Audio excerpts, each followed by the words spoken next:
up, THL? It is Derek here from the Leather Hose District, and today I'm bringing you a video on my favorite hookah product, Stone Hookah Bowls. Now, Stone is very renowned in the enthusiast community, and he's been making bowls for quite a few years now.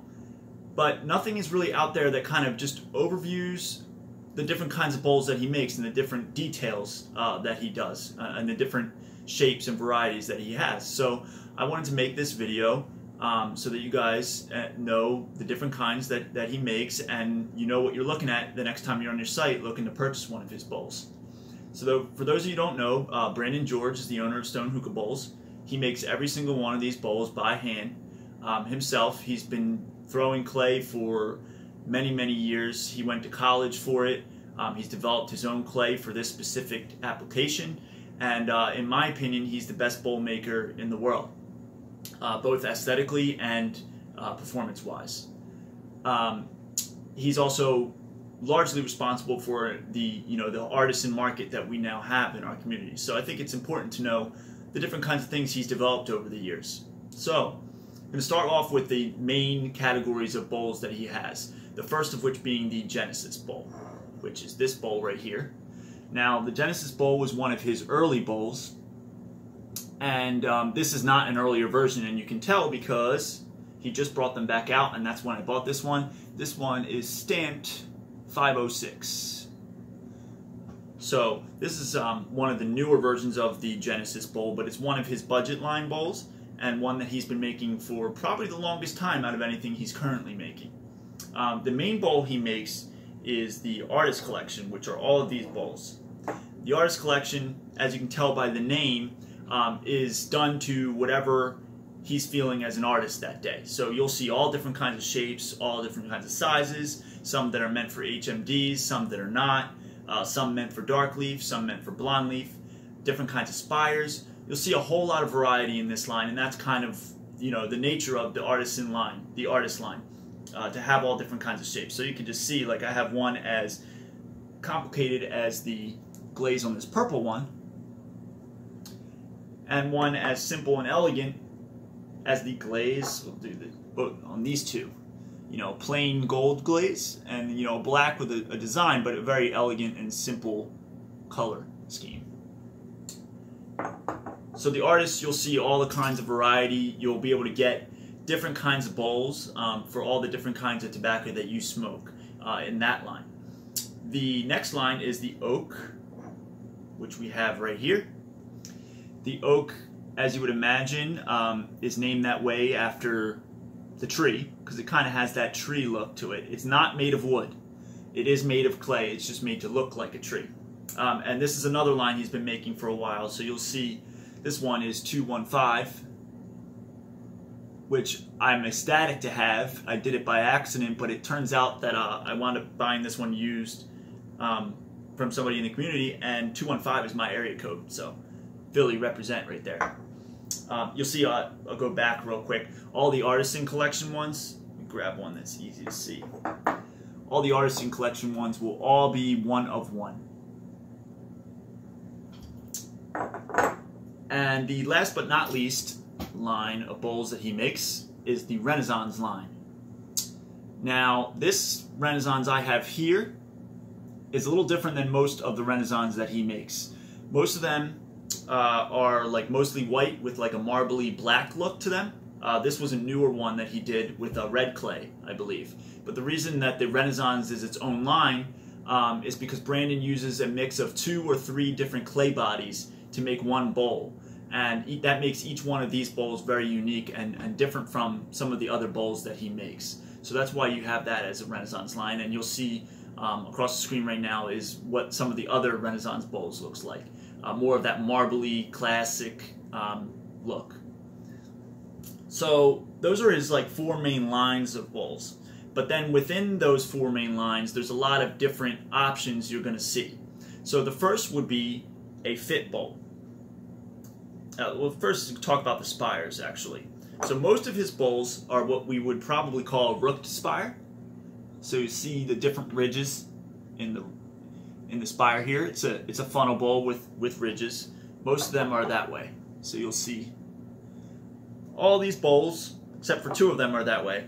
The other kind of spire he makes is called a magnum. Now, the magnum is kind of similar to a funnel, but it's got these circle of holes rather than one big hole.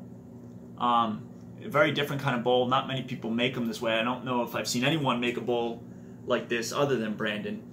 He has one other style that is still magnum, where it's you know, it's because the bump comes up all the way up the middle, and it has holes all over, rather than just the holes around here. It has all the holes, and you'll see that kind of bowl come up across the screen right now. Those are the magnum spires. Now, those are the 2 main ones that he makes. He has different other options you'll see, like an unglazed bowl. So I started to cook mint into this, and then I decided I really don't like mint enough to cook it into this bowl, so I'm kind of stagnant on doing that. But the main thing with an unglazed bowl is it will take on the flavors of what you're smoking. So with an unglazed bowl, you want to dedicate it to a specific flavor or a specific variety of flavors. So what I was planning on doing with this was mint and then burning, you know, another kind of flavor into it. So I'd always have the mint in the background, but I decided to switch that, and I haven't really gotten back to it yet. You'll see fit bowls, which I only have one here. Fit bowl, and I believe Brandon was the first one ever to do this. He created a ridge here so that it would sit an HMD perfectly. So I have my Phoenix here, and you'll see it sits perfectly in that ridge. You know, it's not going anywhere. I believe Brandon was the first one to introduce that, and now you see that all over the world as HMDs have grown in popularity. So a couple of other characteristics of his bowls. You'll see every single one of these bowls has these ridges in the bottom. All of them. And that's a standard classic Brandon style. It's funny, I interviewed him at one point, and he told me something I didn't know. And the ridges were originally designed because early on in the hookah days, people were adding vape juice to their hookah, to their tobacco, for bigger clouds. So what would happen is they put the vape juice, he designed it so you could put the vape juice in the bottom, and it wouldn't even really touch the shisha. It would kind of be in those ridges and sit there and add flavor to your tobacco and add clouds to your tobacco. But what I found about the ridges, now that people don't really do that, is that they're really good for aerating the tobacco and, you know, giving the tobacco from the bottom some space to kind of heat up and not just kind of stack on top of one another. So that's a feature that I think he stumbled into, maybe perhaps by accident, that makes his bowls perform exceptionally well. One of the other features you'll see, which you'll see on a couple of the bowls I have here, is 24 karat gold. That's real 24 karat gold. Same way you'll see it on your Bohemian bases.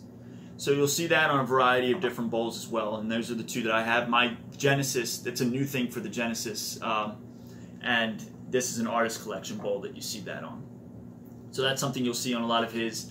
A lot of those ones will be a little bit more expensive. Now, speaking of expensive, or speaking of the cost of the bowls, the artist collection will go anywhere from $70 to $90 for your standard bowl. So, and then your stone fits will all be $90, around $90. Some of your gold, some of your 24 karat gold ones will be, you know, over $100, somewhere between $100 and $120, depending on the bowl. And then there's one bowl I do not have, which is an oven bowl, and those are usually his most expensive ones. You'll see that come up on the screen right now.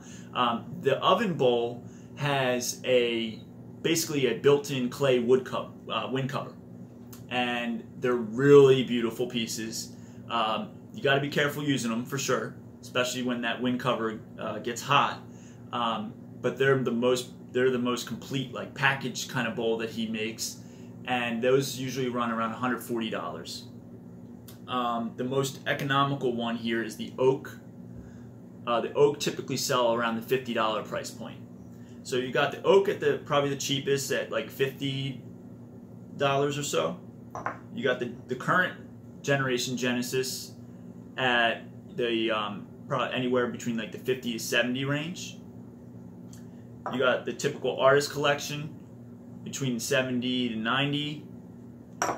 Artist collection with golds from 90 to 120. And then you got the oven that's $140. Now, Brandon does focus almost exclusively on bowls, but he does have a couple of other products. He makes bases, which you'll see come across the screen right now. I do not own one of his bases, but you'll see that come up right now. And he's also dabbled in a couple of other things. We're not really sure what he's coming out with, but we're excited to see what he comes out with next. He's also hinted at some trays, which would be really cool and totally unique. Nobody's ever made a clay tray in that fashion, customizable and one of one. So that would be really cool to see from him. And I know he's always working on a couple of other things. So I just want to do this quick overview of this company, one of the best companies we have, especially here in America. He's set a standard all over the world for what it means to make an artisan product and to make things of high quality in the hookah world. And I wanted to just give out this information and show you guys the different kinds of things that he has, so that people who may not know about all these or are unsure about which one they want can think about it before the next batch release. He usually releases every 2 or 3 weeks, I would say, on average. It varies depending on how big the batch is and the different kinds of things he's working on. You can keep your eye out for that by going to his website, www.stonehookahbowls.com, and signing up for his newsletter. Or you can join his Facebook group, which is called Stone Bowl Collective, and get updates that way. So that's about it for the Stone. One of my favorite products. I really look up to Brandon, and I'm glad I could bring this to you. And just remember, don't be a loser. Join THL. Peace out, guys.